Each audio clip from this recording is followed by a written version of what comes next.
नमस्ते स्टूडेंट्स। तो आज हम चैप्टर 10 स्टार्ट करने जा रहे हैं।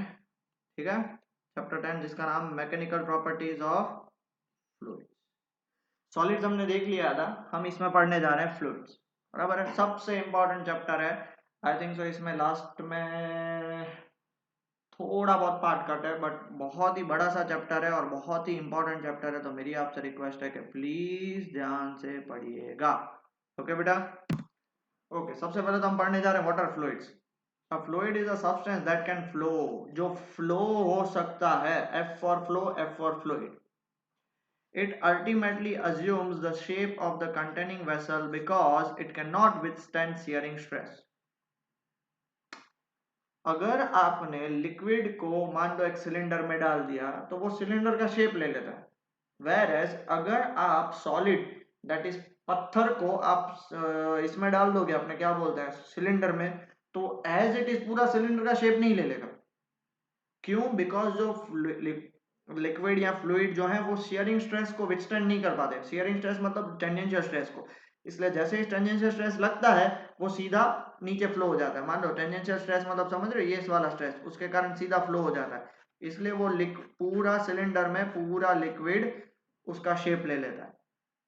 वरना तो क्या होता है कि आपने ये देखो, मान लो ये आपके पास सिलेंडर है, अगर आप इसमें से सॉलिड डाल रहे हो तो सॉलिड ऐसे कोन के शेप में बन जाता है। क्या लिक्विड कोन के शेप में गिरता है? नहीं, वो सीधा गिरते ही पूरा ऐसे बन जाता है। क्यों? बिकॉज वो शेयरिंग स्ट्रेस को कंट्रोल नहीं कर पाता। Thus both liquid and gases are fluid. उनकी characteristics, number one, the atoms और molecules in a fluid are arranged in a random manner. Solid में क्या होते हैं? फिक्स होते हैं कि भाई यहाँ पे एक, यहाँ पे एक, यहाँ पे एक, यहाँ पे एक, यहाँ पे एक, यहाँ पे, यहाँ पे, यहाँ पे, सब जगह पे फिक्स होता है। पर वेरएस लिक्विड में और गैस में फिक्स नहीं होता। Next, a fluid cannot withstand tangential or shearing stress for an indefinite period, वो हमने देख लिया। It begins to flow when a shearing stress is applied। जैसे ही shearing stress अप्लाई करेंगे, वो shearing stress मतलब जैसे ही यहाँ पे स्ट्रेस अप्लाई हो गया वो फ्लो होना स्टार्ट हो जाएगा। A fluid has no definite shape of its own. It ultimately assumes the shape of the containing vessel. So fluid has no modulus of rigidity. ठीक है, फ्लूइड का कोई शेप नहीं होता है। इसके लिए वो जो भी शेप ऑफ द वेसल है वो उसको अज्यूम कर लेगा, इसलिए उनका कोई फिक्स मॉड्यूलस ऑफ रिजिडिटी नहीं होता। And a fluid can exert a force in a direction perpendicular to its surface. मान लो यहाँ पे फ्लूइड इधर है तो वो इस डायरेक्शन में फोर्स अप्लाई करेगा, परपेंडिकुलर इस डायरेक्शन में, परपेंडिकुलर इस डायरेक्शन, परपेंडिकुलर इस direction. So fluid does not have a bulk modulus of rigidity. ठीक है, वो परपेंडिकुलर अप्लाई करता है फोर्स। क्यों परपेंडिकुलर अप्लाई करता है वो हम प्रूव करेंगे आगे, बट ये उसकी प्रॉपर्टीज है। तो मेरी आपसे रिक्वेस्ट है कि प्लीज जल्दी से ये प्रॉपर्टीज लिख लीजिए, फिर हम आगे बढ़ सकते हैं। Next, difference between liquid and gas. A liquid is incompressible and have a definite volume and a free surface on its own. Liquid जो है वो इनकम्प्रेसिबल है, ठीक है, डेफिनेट वॉल्यूम भी होगा क्योंकि 1 लीटर डाला तो 1 लीटर ही होगा, ये भी ठीक है। और उसका फ्री सरफेस होता है। जैसे ही आपने उसको एक सिलेंडर में डाल दिया तो यहाँ पे पानी इधर तक भर गया पूरा, तो ये ऊपर उसका क्या हो जाएगा? फ्री सरफेस हो जाएगा। whereas a gas is a compressible, gas को आप कंप्रेस कर सकते हो, इसलिए तो LPG, CNG, liquefied petroleum gas वो पूरा कंप्रेस होके आता है। कंप्रेस नेचुरल गैस कंप्रेस आता है and it expands to occupy all the space available to it. अब यहाँ पे इसमें डाला तो गैस पूरा बाहर निकल जाएगा और पूरे रूम में वो फैल जाएगा। whereas लिक्विड का एक पर्टिकुलर शेप और एक फ्री सरफेस तो होता ही है। ओके, तो इस टॉपिक के रिलेटेड फिजिक्स में दो ब्रांच है, एक फ्लूइड स्टैटिक और फ्लूइड डायनामिक्स। फ्लूइड स्टैटिक मतलब the branch of physics that deal with the study of fluids eight rest is called fluid static और हाइड्रोस्टैटिक। फ्लूइड एट रेस्ट के बारे में जब भी होता है उसको फ्लूइड स्टैटिक्स कहते हैं। And study includes hydrostatic pressure, Pascal's law, Archimedes principle, flotation of bodies and surface tension. ये आपको इस चैप्टर में नहीं पढ़ना है, बाकी सब है क्योंकि इस सिलेबस में कट हुआ है। दूसरा है फ्लूइड डायनामिक्स। फ्लूइड डायनामिक्स मतलब the branch of physics that deals with the study of fluid in motion is called fluid dynamics और हाइड्रोडायनामिक्स। जो फ्लूइड मोशन में होगा उसे फ्लूइड डायनामिक्स कहेंगे, फ्लूइड रेस्ट पे होगा उसे फ्लूइड स्टैटिक्स कहेंगे। अब इसमें क्या पढ़ेंगे हम? Equation of continuity, most time equation, Bernoulli's theorem, most time equation, Torricelli's theorem भी इंपॉर्टेंट क्वेश्चन है, और विस्कोसिटी। ये चार चीज पढ़ेंगे, लिखना नहीं है, सिर्फ समझाना था। ठीक है, okay. So what is thrust? अभी देखो थ्रस्ट और फोर्स दोनों सेम है. A liquid in equilibrium has a fundamental property that it exerts a force on any surface in contact with it and this force acts perpendicular to the surface. जैसे मान लो ये हमारे पास container है, इसमें यहाँ पे लिक्विड है, तो वो इधर जो है इधर वो फोर्स अप्लाई करेगा. कौन से डायरेक्शन में? इस डायरेक्शन में. Okay, perpendicular to the surface.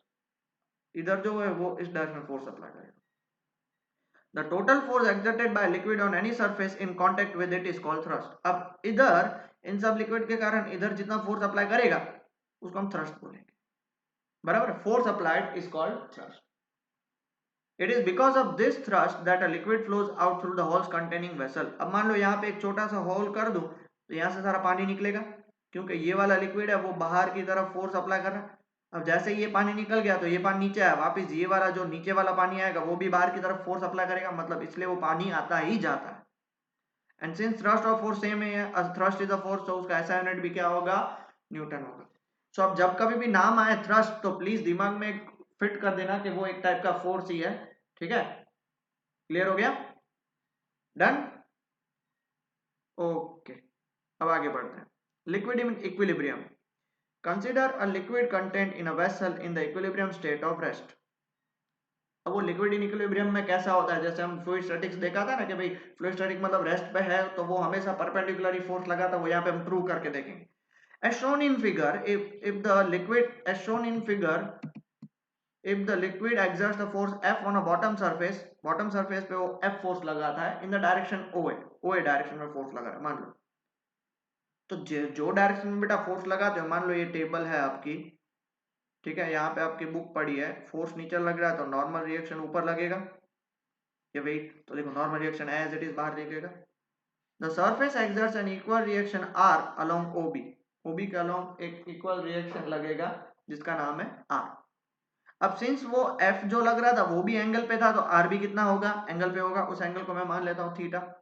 अब नॉर्मल रिएक्शन एक टाइप का फोर्स है, मतलब वो वेक्टर है, तो वेक्टर के दो कंपोनेंट्स होंगे, एक होगा अलोंग ओसी, बराबर है, और एक अलोंग होगा ओडी. ओसी है वो टेंजेंशियल कंपोनेंट है, क्योंकि देखो टेंजेंशियल है, और ओडी है वो लिक्विड के परपेंडिकुलर है, तो tangential component OC are cos theta, normal component OD are sine theta. अब टेंजेंशियल कंपोनेंट आपका जीरो होगा क्योंकि ये लिक्विड किस में है? इक्विलिब्रियम में. अगर आप यहाँ पे आप स्ट्रेस अप्लाई करोगे, फोर्स अप्लाई करते तो ये लिक्विड मूव होता, बट ये मूव नहीं हो रहा है. Since a liquid cannot resist any tangential force, so the liquid near O should begin to flow along OC. Tangential force तो लगा नहीं सकता, इसलिए जरा सा फोर्स लगाएंगे वो मूव होना स्टार्ट होगा. बट क्वेश्चन में क्या बोला है कि but the liquid is at rest. बड़ा समझ पा रहे हो ना मैं क्या बोल रहा हूँ? कि जरा सा भी वो फोर्स विथस्टैंड नहीं कर पाता, जितना भी फोर्स लगता वो फ्लो हो जाता. The force along OC must be zero. OC के अलोंग फोर्स क्या होना चाहिए? जीरो. ठीक है, ओसी के अलोंग फोर्स जीरो होना चाहिए, मतलब वो क्या हो जाएगा? आर कॉस थीटा आपका क्या हो जाएगा? जीरो हो जाएगा. अब आर कॉस थीटा जीरो, क्योंकि ओसी के अलोंग कौन सा फोर्स लग रहा है? R cos theta. R cos theta zero. अब देखो आर तो कभी जीरो नहीं हो सकता, R can not be equal to zero, तो इसका मतलब क्या होना चाहिए भैया? कॉस थीटा ही जीरो होना चाहिए. आर कभी जीरो नहीं हो सकता, मतलब cos theta zero. Cos theta कब जीरो होता है? जब 90 होता है, मतलब ये थीटा पूरा क्या हो गया? 90. 90 मतलब ये क्या होगा? परपेंडिकुलर होगा. Hence, a liquid always exerts a force perpendicular to the surface of the container at every point. हमने चेक कर लिया कि वो फोर्स हमेशा कैसे लगेगा? परपेंडिकुलर. परपेंडिकुलर. दो चीज समझनी है. पहला, अगर फोर्स आपका एंगल पे लगा रहे हो तो नॉर्मल रिएक्शन भी एंगल पे लगेगा. उसके दो कंपोनेंट ओसी और OD. OC are cos theta, OD are sine theta. OC जो है वो टेंजेंशियल फोर्स लगेगा, इसलिए वो टेंजेंशियल फोर्स जीरो हो जाएगा बिकॉज लिक्विड इन इक्विलिब्रियम है. तो आर कॉस थीटा जीरो कब होगा? जब थीटा 90 होगा. थीटा 90 होगा मतलब ये पूरे का पूरा परपेंडिकुलर फोर्स लगाएगा. बस सिंपल सादा लॉजिक. ठीक है, ये आपको सिर्फ याद रखना है. लिखना हो तो ठीक है, नहीं लिखना हो तो इट्स ओके. आगे बढ़ते हैं. Pressure. Pressure. What is pressure? The pressure at a point on the surface is a thrust acting normally per unit area around that point. Pressure at a point on the surface is what? Thrust per unit area. Thrust per unit. हाँ, if total force F act normally over a flat area A, मान लो इतने area पे force F act कर रहा है, तो उसका pressure का फॉर्मूला क्या होगा, P equal to F by. अब ऐसा कोई जरूरी नहीं है कि भाई फोर्स इक्वली एग्जिट कर रहा हो, मान लो यहाँ पे कम फोर्स लग रहा है, यहाँ पे बहुत ज्यादा है, यहाँ पे कम, यहाँ पे बहुत ज्यादा है, यहाँ पे और कम, इक्वल फोर्स नहीं है, बराबर।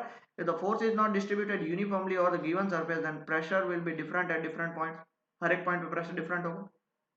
तो क्या होगा, मान लो फोर्स डेल है, अब मैं छोटा सा एक पॉइंट ले रहा हूं, ये छोटा सा एरिया डेल है पे कितना फोर्स लगेगा, डेल एफ, क्योंकि छोटा सा है। If del F acts normally on the area del है surrounding a given point, the pressure at that point will be, इस पॉइंट पे प्रेशर क्या होगा, limit del A tends to zero.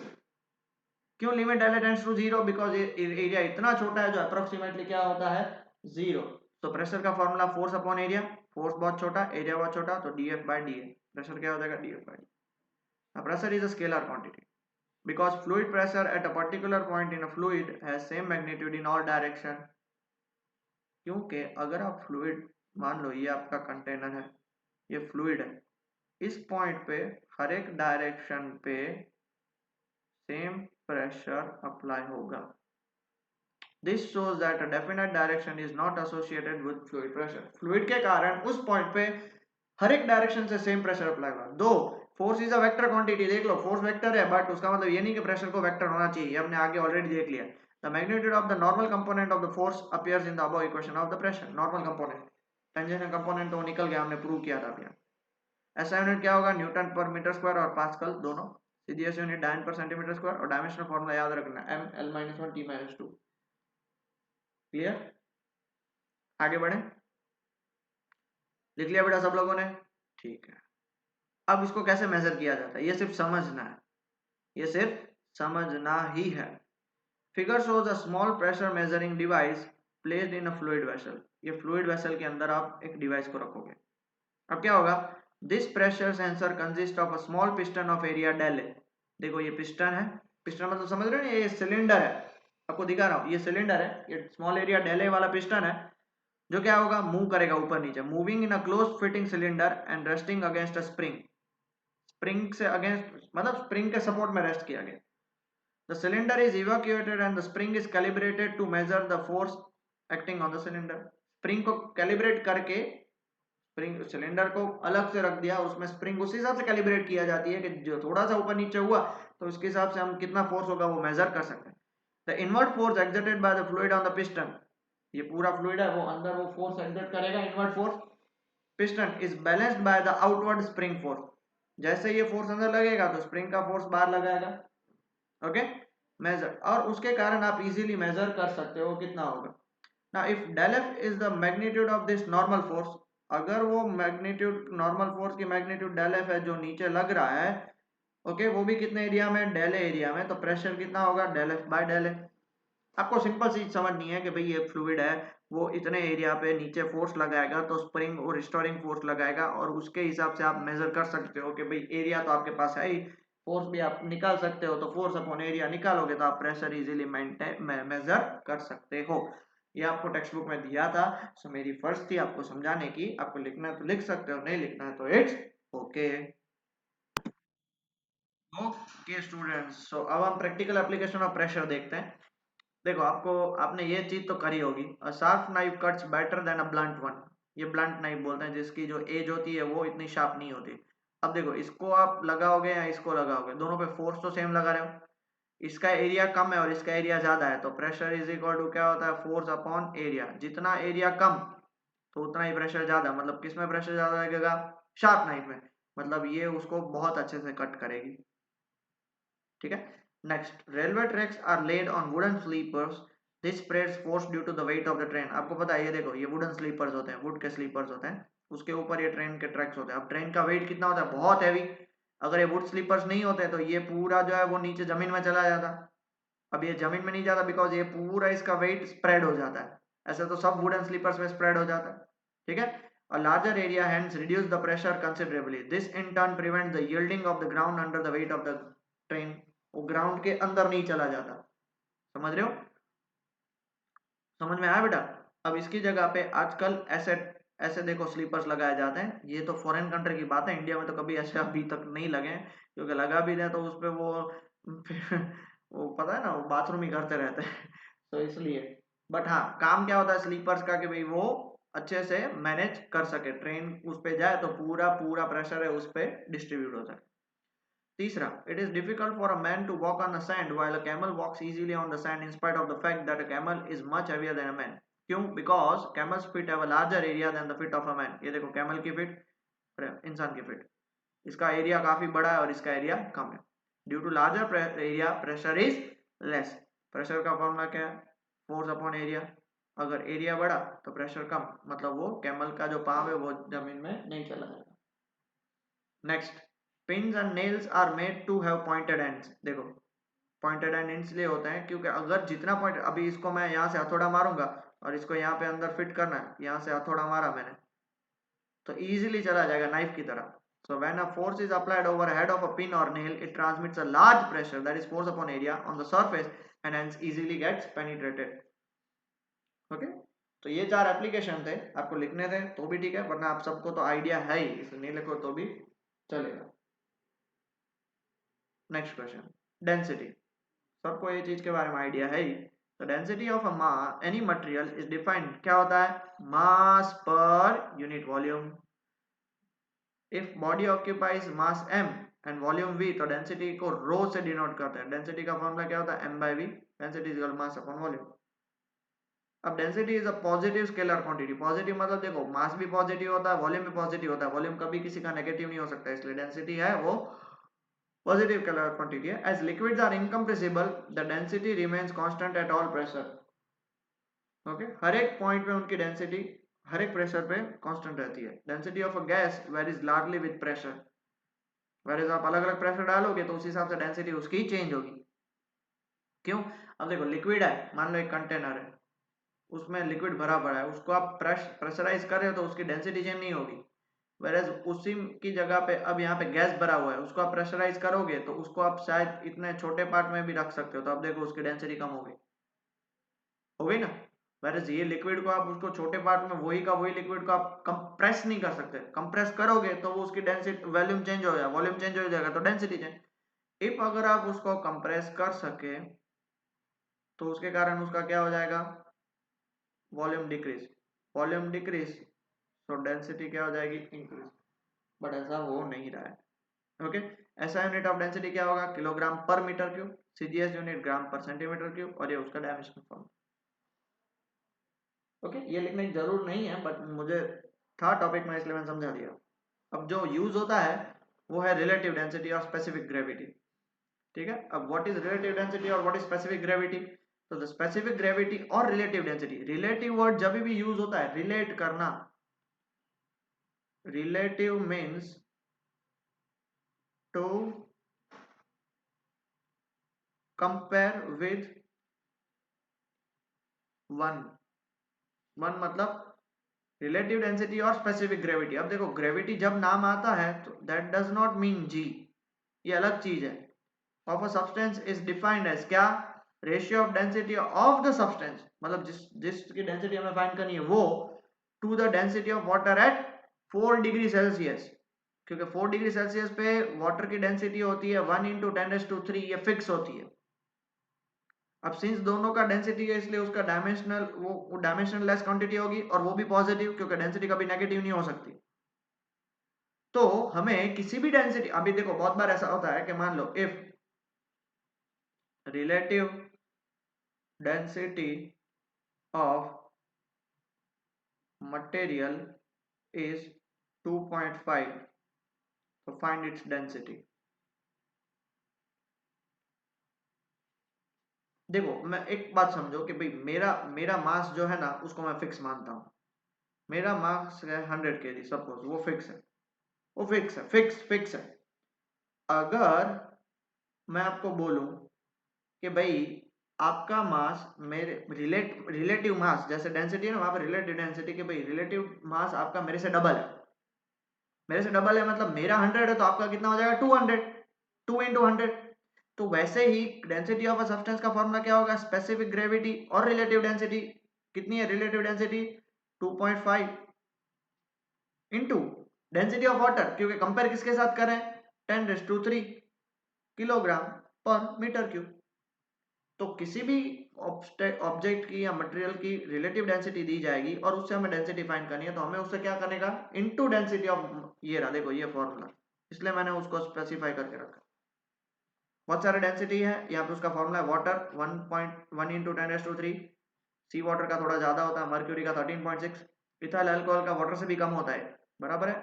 Whole blood का ज्यादा होता है, एयर का सिर्फ 1.29 इंटू 10⁻³ नहीं, ऑक्सीजन का 1.43, हाइड्रोजन का उससे भी कम। इंटरसेलर स्पेस मतलब स्पेस अब very far away from the earth, ये सारी उसकी डेंसिटी है। डन बेटा, क्लियर, आगे बढ़े, ठीक है। अब Pascal's law, most IMP thing. Pascal's law क्या बोलता है, this law tells us as how pressure can be transmitted in a fluid. Fluid में प्रेशर को कैसे आप ट्रांसमिट कर सकते हो। It can be stated in a number of equivalent as follows. Number 1, the pressure exerted at any point on enclosed liquid is transmitted equally in all direction. मान लेते हैं ये हमारे पास कंटेनर है, इसमें यहाँ पे फ्लूइड भरा पड़ा है, ठीक है। यहाँ पे एक ऑब्जेक्ट है, ओके। अब इस ऑब्जेक्ट पे हर एक जगह से सेम प्रेशर लगेगा, pressure is transmitted equally in all direction. ये कौन बता रहा है, पास्कल पे। A change in pressure applied to an enclosed incompressible fluid is transmitted undiminished to every point of the fluid and the walls of the containing vessel. अब मान लो, अब मैं यहां से, अब देखो ये उसका लेवल था, अब मैं यहां से प्रेशर अप्लाई कर रहा हूं, तो यही प्रेशर हर एक जगह पे, even on the walls, bottom और इधर, और हर एक जगह पे प्रेशर इक्वली ट्रांसमिट होगा। ट्रांसमिट मतलब समझ रहे हो ना, आगे जाएगा विदाउट गेटिंग अनडिमिनिश। अनडिमिनिश मतलब वो गुम नहीं हो जाएगा, एज इट इज, जितना आपने प्रेशर ट्रांसमिट किया तो इस ऑब्जेक्ट पे उतना ही प्रेशर जो लिक्विड के कारण लग रहा था वो तो ठीक है, और एक्स्ट्रा लगेगा। क्यों, क्योंकि हमने ऊपर से अप्लाई किया वो। Next, the pressure in a fluid at rest is same at all points if we ignore gravity. अब मान लो ये कंटेनर है,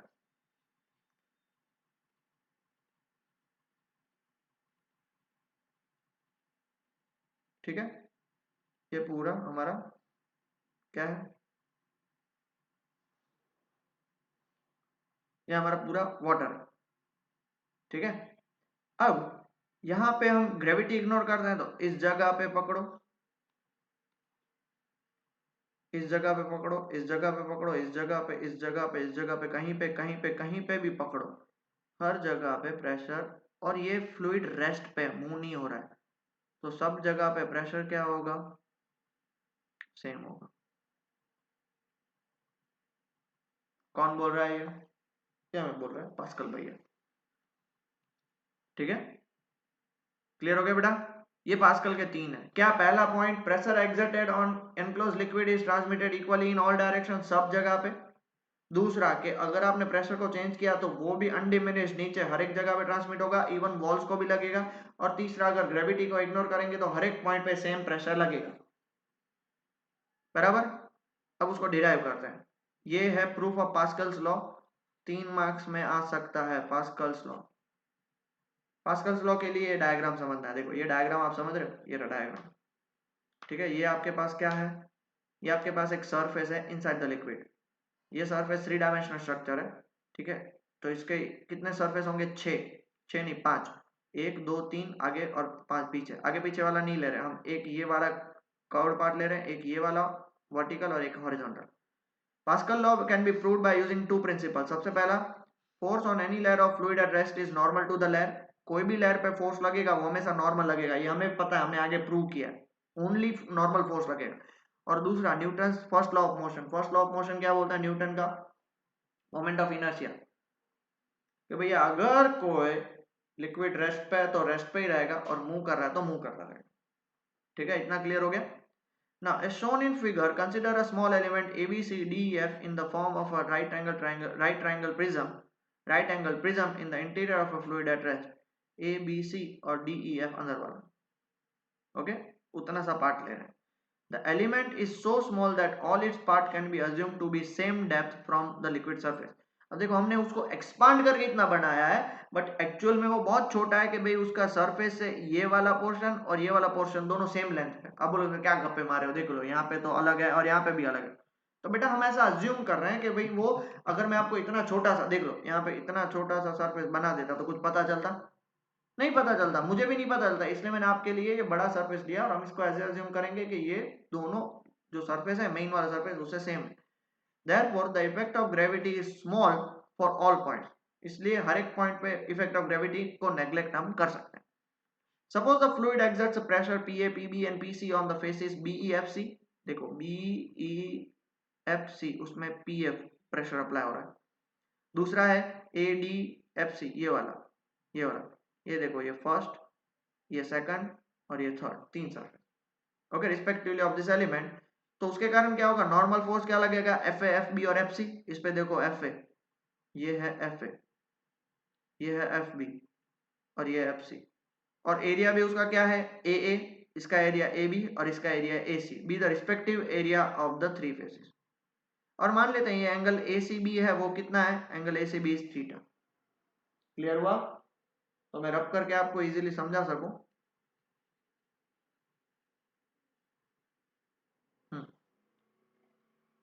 क्लियर हो गया? ठीक है।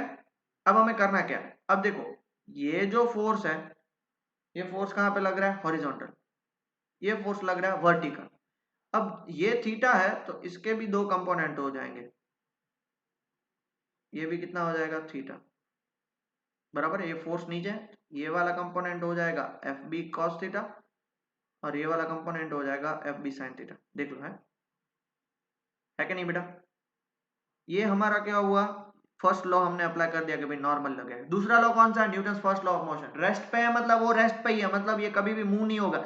मतलब जो एफ सी इस डायरेक्शन में फोर्स अप्लाई कर रहा है तो ये एफ बी साइन थीटा, ये दो फोर्स क्या हो जाएंगे, इक्वल। तभी एक दूसरे को नेग्लेक्ट करके इक्वल होंगे, तभी एक दूसरे को कैंसिल आउट कर देंगे। एफ ए फोर्स ऊपर लग रहा है, एफ बी कॉस थीटा नीचे लग रहा है, ये दोनों फोर्स एक दूसरे को कैंसिल कर देंगे। बाजू में बनाया है, मैं रब करके रख दूंगा तो बाजू में बनाए, कैंसिल कर देंगे। इसलिए तो वो क्या रहेगा, रेस्ट पे रहेगा। इसलिए वो कहां पे रहेगा, रेस्ट पे। क्लियर हुआ? तो देखो, as the prismatic element in the equilibrium with the remaining fluid by Newton's law, the fluid should have balance in various direction. तो along horizontal component F B sine theta किससे हो जाएगा, ये देखो एफ बी साइन थीटा किससे balance हो जाएगा, F B sine theta इस साइड है तो वो एफ सी से बैलेंस हो जाएगा। दूसरा एफ बी कॉस थीटा किससे बैलेंस हो जाएगा, एफ ए से।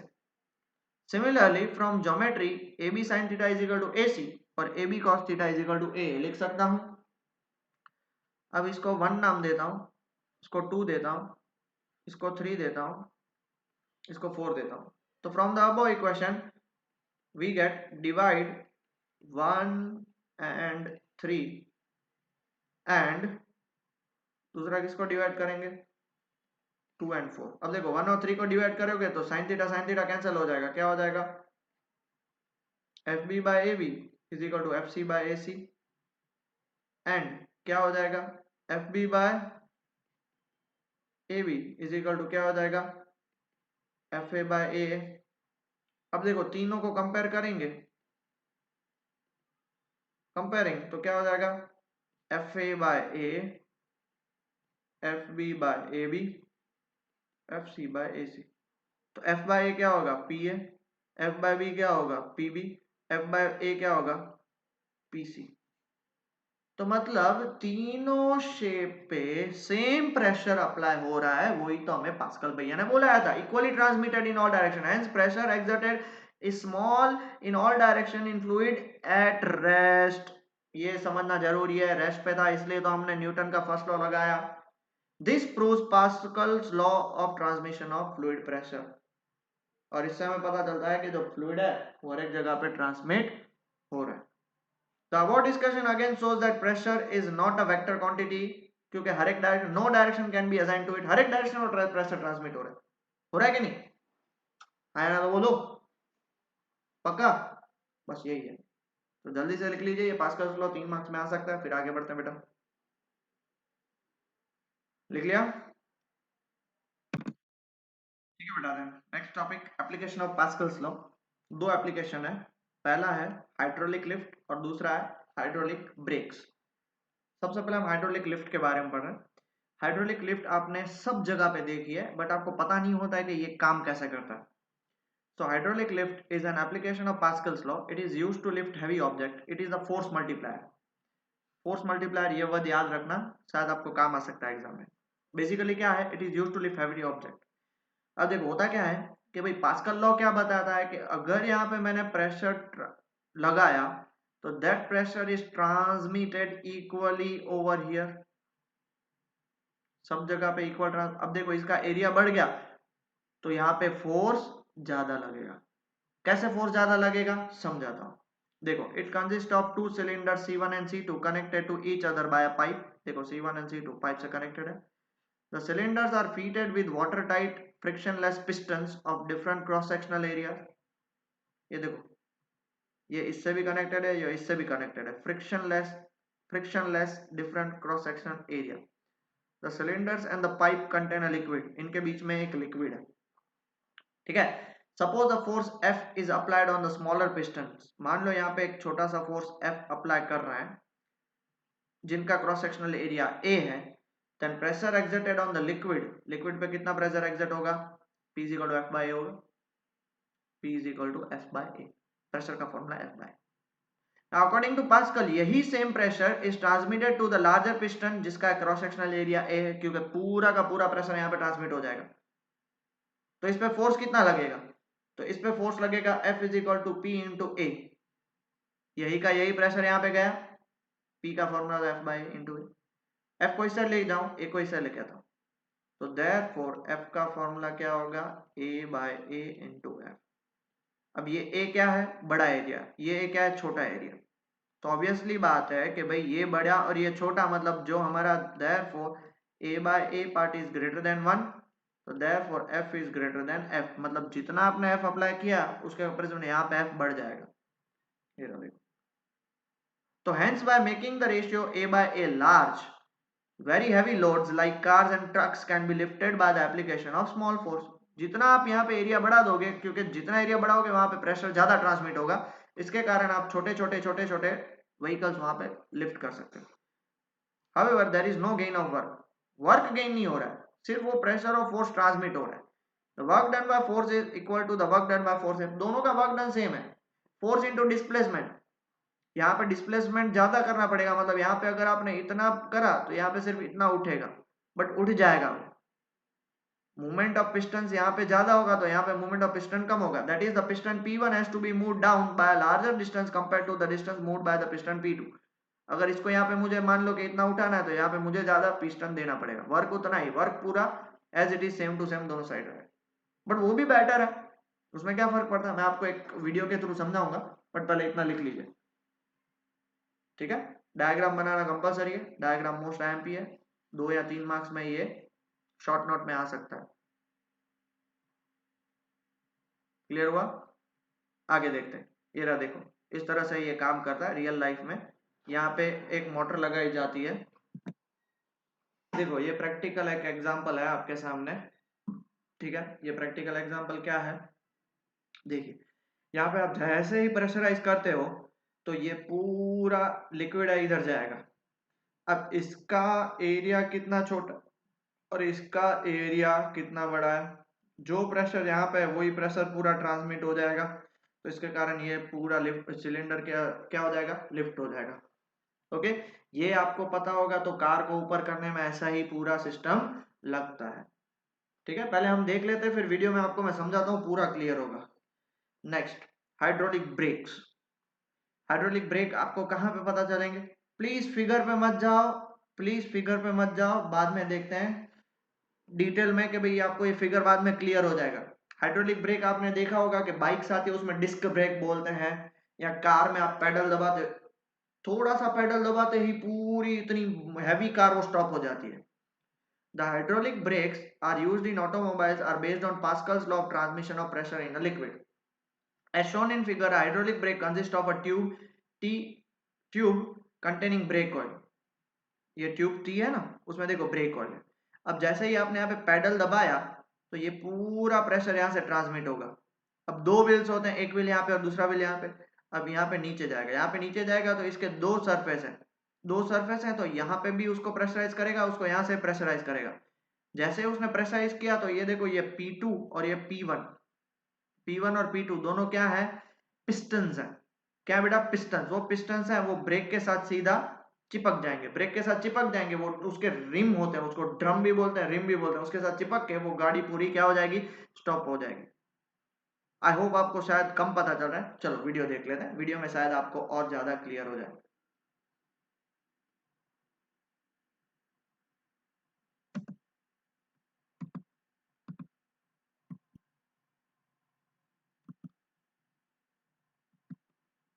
ये देख रहे हो जैसे भी किस तरह से काम करता है, जैसे भी सेम टू सेम। अरे इसके अलावा एक और भी, आपने वो डोर भी देखा होगा, ऑटोमेटिक डोर, हाइड्रोलिक डोर जिसको बोलते हैं, छोड़ देते हैं तो ऑटोमेटिक बंद हो जाता है। वो सब यही सेम सिस्टम है। जैसे आप फ्लूइड पे प्रेशराइज करोगे, वो इसको धक्का देगा, इसको धक्का देगा। ये देख लो इस तरह से काम होता है। जैसे इसको धक्का देगा तो यहाँ पे पूरा प्रेशर क्या होगा, ट्रांसमिट हो जाएगा।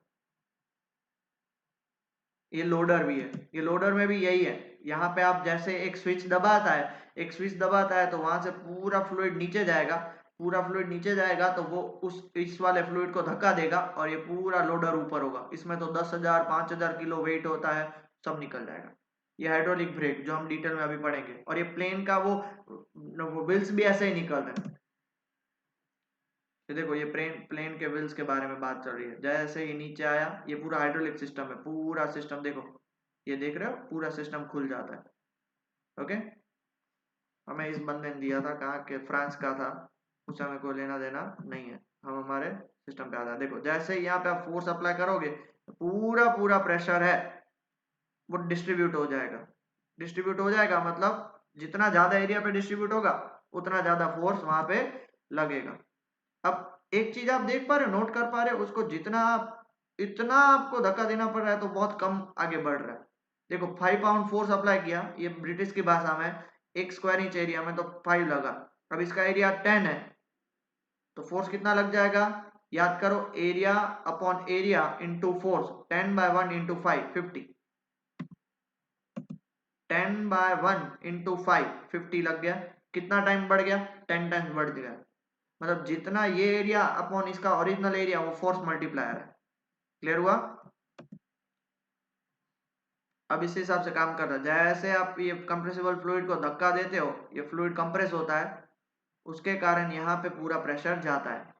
अब हाइड्रोलिक ब्रेक्स की तरफ काम कर रहे हैं। अब हाइड्रोलिक ब्रेक, हाइड्रोलिक लिफ्ट तो आपको समझ में आ गई। अब हाइड्रोलिक ब्रेक जो है वही यहाँ पे समझना है। अब देखो ये फ्लूइड है, आपको पता है, जिसको किसी को भी गाड़ी के बारे में आइडिया होगा, दो फ्लूइड आते हैं, एक इंजन फ्लूइड और एक ब्रेक फ्लूइड। अब यहाँ पे मान लो ये ड्राइवर है, वो ब्रेक लगा रहा है, जैसे ही उसने पैडल दबाया, जैसे ही देखो वो पैडल दबाएगा, ब्रेक दबाएगा, तो देखो यहाँ पे देख रहे हो ना, ये क्या होगा, कंप्रेस होगा। कंप्रेस होगा, उसके कारण क्या होगा, ये पूरा गाड़ी स्टॉप हो जाएगा। देखो दो system, hydraulic drum brake system four wheeler, hydraulic disc brake system two wheeler. दोनों नो डाउट फोर व्हीलर में भी यूज हो सकते हैं, बट ये टू व्हीलर में ज्यादा डिस्क आपको दिखती है इसलिए। अब आप ये पहले चेक करो, ये जो पिंक वाला पोर्शन है वो इस ब्रेक, इस ड्रिम, दैट इज इस ड्रिम के साथ कनेक्टेड नहीं है, मतलब ये टायर घूम रहा है। और यहाँ पे भी देखो ये डिस्क है, ये दोनों जो ब्राउन पोर्शन है वो डिस्क के साथ अटैच नहीं है, इसलिए टायर घूम रहा है। देख लो घूम रहा है, घूम रहा है। अब जैसे ही आप ब्रेक लगाओगे, लगाया तो देखो ये इसके साथ टच हो गया, टच हो गया, इसलिए टायर घूमना बंद हो गया। और ये दोनों है उसके साथ चिपक गए। आपने ये इसमें भी देखा होगा, साइकिल में भी चिपक गए, इसलिए उन्होंने मूव होना बंद कर दिया। पूरा जो ये ब्रेक फ्लूइड था वो यहाँ पे गया। और देखो एक बार और देख लो, यहाँ पे जगह कम थी, यहाँ पे जगह ज्यादा है, यहाँ पे अब कम होगी, यहाँ पे ज्यादा होगी, मतलब वो उसको इस साइड लेके जा रहा है। सेम टू सेम यहाँ पे भी वही होता है। समझ में आया बेटा, समझ में आया पक्का। अब देखो इसके साथ चिपक गया, वो डायग्राम और ये डायग्राम सेम है, ये वाला डायग्राम और वो डायग्राम सेम है। अब आपको क्लियर हुआ कैसे काम कर रहा है वीडियो के थ्रू। डन। ये सिलेंडर, ये ब्रेक फ्लूइड है, और आप ब्रेक लगा रहे हो तो उस हिसाब से काम करता है। ये डिस्क ब्रेक है और ये डिस्क ब्रेक ड्रम्स है। वापस आगे ले लिया तो मूव होना स्टार्ट हो जाएगा, पूरा लिक्विड पीछे जाएगा। इस तरह से ही वो काम होता है। क्लियर हुआ? पक्का?